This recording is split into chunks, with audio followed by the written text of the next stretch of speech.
The Defensive Player of the Year finalists were announced today, this according to the Associated Press, and Myles Garrett is not on them. So your Defensive Player of the Year finalists are Nick Bosa, Micah Parsons, and Chris Jones of the Chiefs. Have one thing in common: all of them made the playoffs. All of their teams made the playoffs and made a little bit of a run as they all played last weekend in that divisional round game. Let's welcome in Ashley Bastock, Browns beat reporter for Plain Dealer, as well as cleveland.com. And Ashley, Myles had a pretty good year, had a really good year, but when your team does not advance, a lot of the voters nationally kind of have the mindset of, well, if he was the Defensive Player of the Year, he would have done more. Just your thoughts on the year Myles had and him not being a finalist. Yeah, I think you kind of hit the nail on the head with that. I think this year especially, but really, the last couple of years, Myles gets penalized because the Browns aren't a very good team at the end of the day.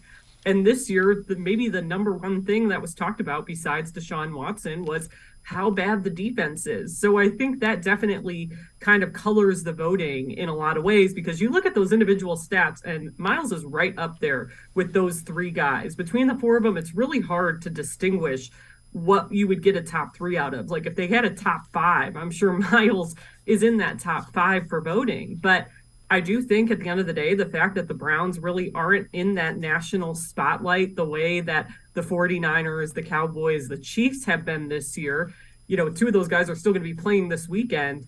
It's hard. I think that's hard to overcome. And on top of it, Myles had the whole narrative about him wrecking his car earlier in the year. He missed a game because of that. A lot of people, I wouldn't be surprised if they didn't watch Myles Garrett play a lot this year, but they probably knew about the car incident. And I just think overall the Browns just were not in the national consciousness in a way that would help him win that award. I really think if he's going to want that recognition in some ways, I do think he can get overlooked by a national audience. I think he would probably have to lead the league in sacks to get that recognition and to eventually win that award, which is something he's been talking about wanting to do since even before he was drafted. And you can be sure, Jim Schwartz will try to help him unlock those extra 3, 4, 5 sacks that get him the dominant number. If you're talking him increasing that much, you're talking 20-some sacks. That'll probably do it for him. Yeah, at that point, you're getting around to, the number of breaking the league sack record potentially, which of course will come with a ton of caveats because of the 17-game season now. But especially, this year, Myles, did miss that game for the car accident, but his stats were right up there with those guys, a guy like Chris Jones, who's played in every single game for Kansas City. Myles played in one less game and still had similar, or in some cases better than stats. PFF rated him the best pass rusher in the league this year. I know he's double teamed more than just about any pass rusher.